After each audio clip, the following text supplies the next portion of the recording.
Okay, this one's for all you freight forwarders out there. You manufacturers and exporters and importers can listen in too. There's no secrets here. I want to talk to freight forwarders about the dangers of routed exports. Yes, I know, we've all been through the census rules, but there are some things more dangerous than that. The BIS, that's the Bureau of Industry and Security, can consider the freight forwarder the exporter. Not the USPPI, but you, the freight forwarder, and any violations of their export regulations would be your responsibility. As we know, in a routed export, census requires the U.S. freight forwarder to have a power of attorney not from the USPPI, but from the foreign principal party in interest, the foreign consignee.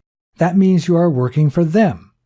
You may be working for the foreign freight forwarder for moving the shipment, but for the U.S. export laws, you are an agent of the FPPI. You are working for them.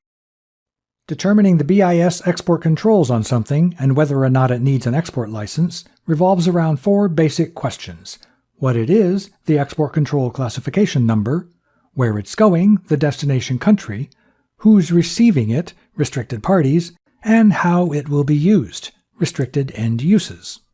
In a routed export, Census says that the USPPI is only responsible for their own name and address, the commodity description, Schedule B, and the ECCN. But that's only one of the four basic questions on determining export controls. Missing from this list are the destination country, end user, and end use. Why is that?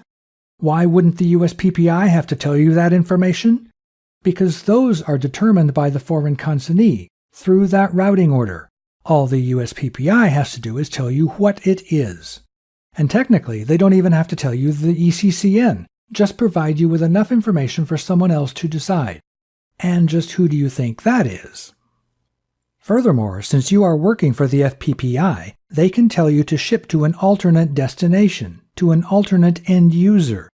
The USPPI will have no control and normally no knowledge of this. Let's see what the BIS says about routed exports, because this is where it gets scary. The BIS says that the USPPI is the exporter and must determine the licensing authority and obtain the appropriate license or other authorization unless the USPPI obtains from the FPPI a writing where the FPPI expressly assumes responsibility for determining the licensing requirements and obtaining the license authority, making the U.S. agent of the FPPI the exporter for export administration regulation purposes. Why is this scary? Because that power of attorney from the FPPI makes the U.S. freight forwarder their U.S. agent, which means you are now the exporter, not the USPPI, you, the freight forwarder. That must determine whether the shipment needs an export license and, if so, obtain that license.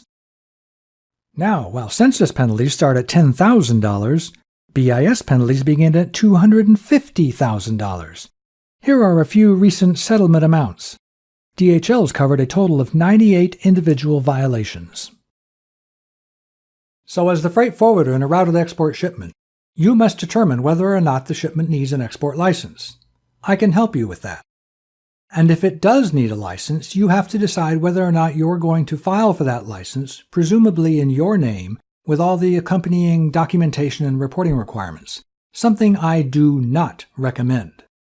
Or you can get a power of attorney from the USPPI and their permission to ship as not routed and let them worry about the export license, something I do recommend.